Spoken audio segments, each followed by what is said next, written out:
Thousands of veterans have gathered and raised their fists to the rhythm of the punk rock band Dropkick Murphys on Washington, D.C.'s National Mall, rallying against the Trump administration's federal job cuts and the potential loss of government services. Many attendees of the Unite for Veterans, Unite for America rally carried signs, including some that read, "I stand with vets, respect, honor, pay veterans, and VA support isn't a gift, it's a debt." The protest rally, part of the growing public concern over the administration's plan to dramatically reshape the federal government, also coincided with the 81st anniversary of D-Day. Since Donald Trump took office, layoffs from government jobs have affected veterans who make up a large percentage of the federal workforce, with some congressional estimates that around 6,000 former service members have lost their livelihoods. An internal memo obtained by military.com in March showed that more than 80,000 Department of Veterans Affairs employees could be fired, which advocates say would harm important services.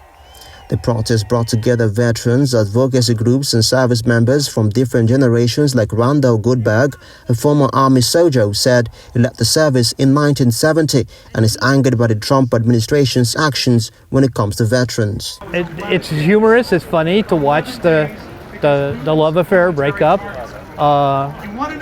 but it's tragic as well because it's just two spoiled billionaires fighting it out at the expense of the whole country and arguably the whole world.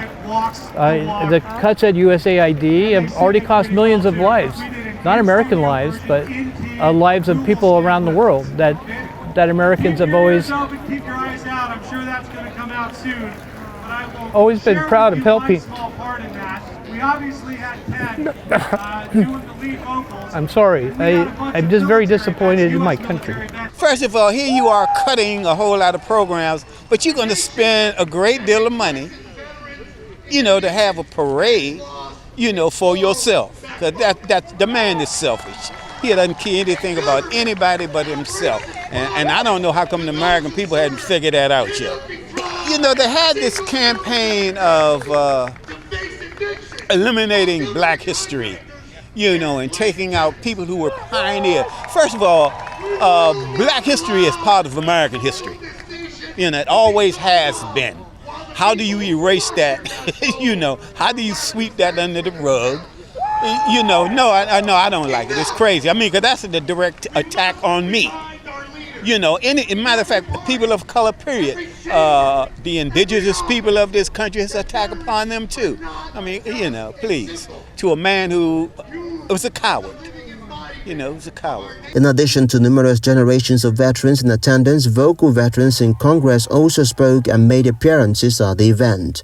Senator Ruben Gallego, an Arizona Democrat and a Marine Corps veteran, told military.com in an interview on the National Mall that the potential cut to the Department of Veteran Affairs had pushed many former service members to speak out. Senator Tammy Duckworth, an Illinois Democrat and retired Army National Guard Lieutenant Colonel who was wounded in combat, rallied the crowd as one of the scheduled speakers.